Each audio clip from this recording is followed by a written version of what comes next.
एसएसएलसि बिजों मा मेसेज बे बिथिङाव आं बेखौनो बुंनो नागिरो जे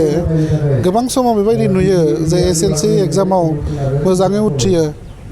95 जौखोन्दो 93 जौखोन्दो 90 जौखोन्दो 80 जौखोन्दो बेबायदि लानानै सेथि मासियाव फैयो नाथाय उननि एग्जामफोराव हायार सेकेन्डारि बा उनाव ग्रेजुएशनाव बेबायदि बै साक्सेसखौ लाखिनो हाया आं बेयाव बेखौनो बुंनो नागिरो जे साक्सेसआ मोनसे कन्टिनिउआस प्रसेस जे खनसे जोङो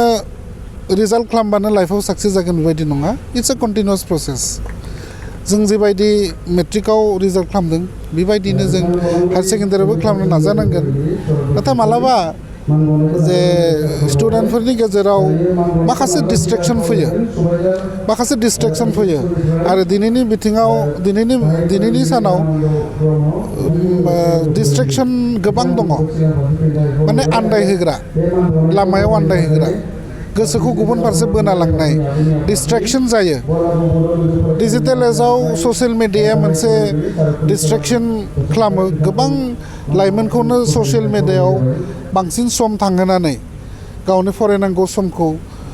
माने नस्थ' खालामनायखौ नुनो मोनो बेखायनो बै डिस्ट्रेक्शनफोरनिफ्राय एसे गोजानाव थानांगोन जों जिउआव साक्सेस जानोब्ला बा बै कन्टिनिउआसलि जों साक्सेस जानोब्ला बै डिस्ट्रेक्शन्सफोरनिफ्राय जोङो गोजानाव थानांगोन दिनैनि जे लाइमोनफोरा बांसिनानो माने ड्राग्स एडिक्टेड बायदि निसा बुस्थु जानानै नंगौ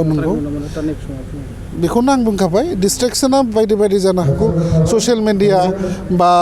निसा जातीय द्रब्य माने निसा जायखिजाया ड्राग्स जुमाय बेबायदिनो माखासे जानो हागौ बैनिफ्राय जिमान हायो गावखौ गोजानाव लाखिनांगौ आरो बेयावहाय जोंनि बिगोमानि मोनसे गोनां बिफाव दङ बिगोमाफोरा एसे नायनांगौ गथ'आ कलेजाव थांनानै फरायदोंना फरायाखै जिहेतु मेट्रिक आनजादनि उनाव बांसिन गथ'आनो न'खौ एंगारनानै गुबुन जायगायाव थांनानै फरायनांगौ जाहैयो बेखायनो न'निफ्राय जानगार जानायनिबो मोनसे सुबिदा बिथांमोना मोनो बेखायनो बिगोमाया एसे मोजाङै नोजोर लाखिनांगौ आरो आं गासिबो आंनि बिगोमा नोंथांमोनखौ माने खावलायो जे नोंथांमोना बेखौ नायनांगौ माने गावनि फरायसाफोरा सम मथे मावनांगौ खामानिखौ मावदों ना मावाखै बै डिस्ट्रेक्शनआव आन्दायदों नामा बेखौनो आं बुंनाय जोंनि बर'नि जे फरायसाफोरा मेट्रिक आनजादाव माने गोबां बर' बिजों फरायसालिफोरा 100 जौखोन्दो उथ्रिसारदोंब्लाबो जे आसामाव नांगौ बायदि आसामनिजों जुजिनो हानाय बेबायदि थासारियाव फैयाखै दा माबायदि मावबावनांगौ दं होननानै नोंथाङा बुंनो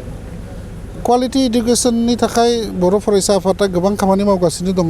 जोंनि फोरोंगिरि बिथांमोना आरो जोंनि गोरों गोरा समाजाबो जोंनि माहारियारि फसंथानफोर जोंनि बिगोमा बिथांमोनाबो जोंनि फरायसा बिथांमोनाबो नाजागासिनो दङ जे दिनैसिमहालागैनो बर' बिजोंनिफ्राय जोङो आसामनि जि टप 10 गोदो दंमोन देग्लायथ' टप 3 लाखिदों बेयाव जों फैनो हायाखै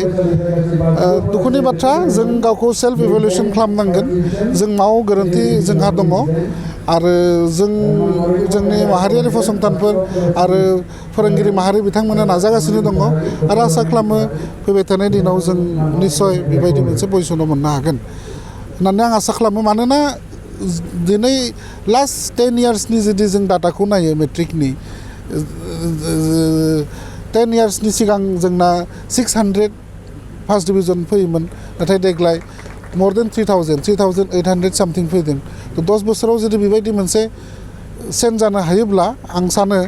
जे फैबाय थानाय दिनाव जों निस्सय